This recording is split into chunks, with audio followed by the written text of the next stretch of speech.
Shalom, nama saya Rene Patricia Putri dari kelas 12 IPS 1. Hari ini saya akan mempresentasikan damai menurut Alkitab dalam Imamat 26 ayat 1 sampai 6 terbagi menjadi 3 bagian. Ayat yang pertama ayat 1 sampai 13 janji berkat dan pernyataan Allah. Dalam ayat 1 sampai 13 memuat janji-janji berkat dan pernyataan Allah. Bila bangsa Israel taat dan menjalankan perintah-perintahnya, hal ini tercatat pada ayat ke-6. Menurut Alkitab ayat 14 sampai 39 peringatan dan penghukuman Allah. Memuat peringatan akan penghukuman Allah jika bangsa Israel lalai atau menyimpang dari perintah-perintah Allah.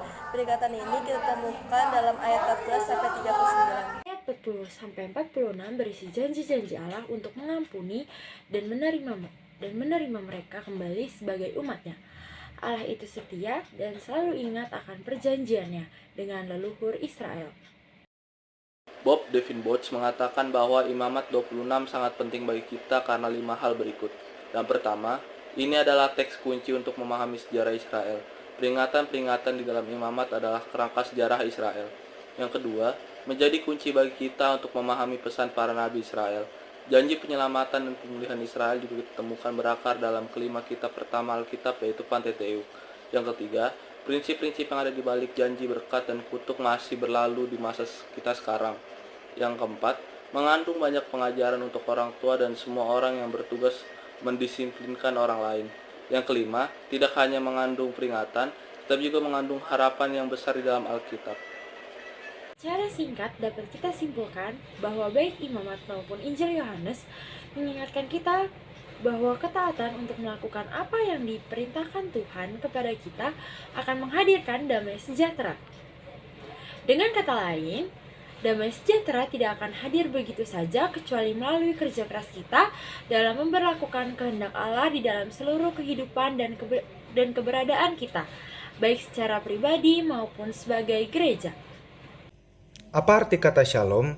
Dalam bahasa Ibrani, biasanya diterjemahkan menjadi damai atau damai sejahtera. Dalam bahasa Yunani, bahasa yang digunakan dalam penulisan Perjanjian Baru, kata ini diterjemahkan menjadi erin. Kata shalom atau damai sejahtera sering digunakan untuk memberikan salam pembuka kepada sesama. Dalam bahasa Ibrani, orang mengucapkan shalom aleichem yang artinya damai sejahtera bagimu.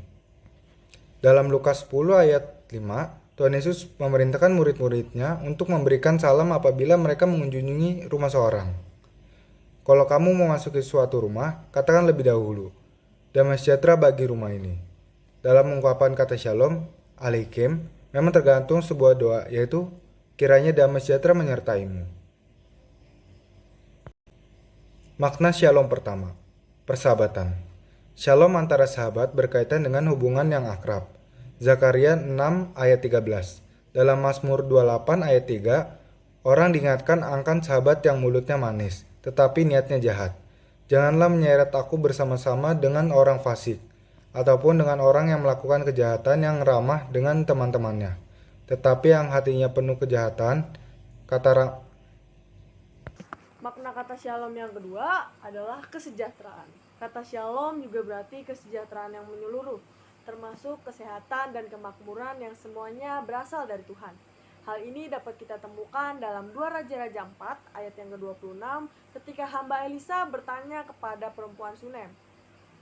Ceritanya, selamatkah engkau, selamatkah suamimu, selamatkah anak itu? Dalam bahasa aslinya atau bahasa Ibraninya, pertanyaan ini berbunyi, apakah engkau memiliki damai sejahtera? Maksud pertanyaan ini mirip dengan menanyakan kesejahteraan orang lain, seperti dalam pertanyaan, apa kabar? Maksudnya tentu bukan hanya sekedar menanyakan berita tentang orang tersebut, melainkan menanyakan keberadaan secara menyeluruh. Makna shalom yang ketiga ada keamanan. Dalam Hakim-Hakim 11 ayat 31, Yefta mengucapkan kaulnya bahwa bila ia selamat dari medan perang dengan selamat atau dengan aman, dalam bahasa shalom, maka makhluk pertama yang keluar dari pintu rumahnya untuk menemuinya akan dipersembahkan kepada Tuhan sebagai korban bakaran. Nah, dalam Yesaya 41 ayat 3 pun Tuhan berbicara tentang utusannya yang akan mengalahkan lawan-lawannya. Ia akan mengejar mereka dengan selamat atau dengan shalom. Ia melalui jalan yang belum pernah diinjak kakinya. Makna shalom yang keempat ialah keselamatan. Akhirnya, kata shalom juga digunakan dalam kaitan dengan keselamatan. Di dalam Yesaya 57 ayat yang ke-19 dikatakan, Aku akan menciptakan puji-pujian, damai sejahtera bagi mereka yang jauh dan bagi mereka yang dekat dengan firman Tuhan. Aku akan menyembuhkan dia. Berita damai sejahtera yang diberitakan berkaitan erat dengan kesembuhan yang Tuhan janjikan.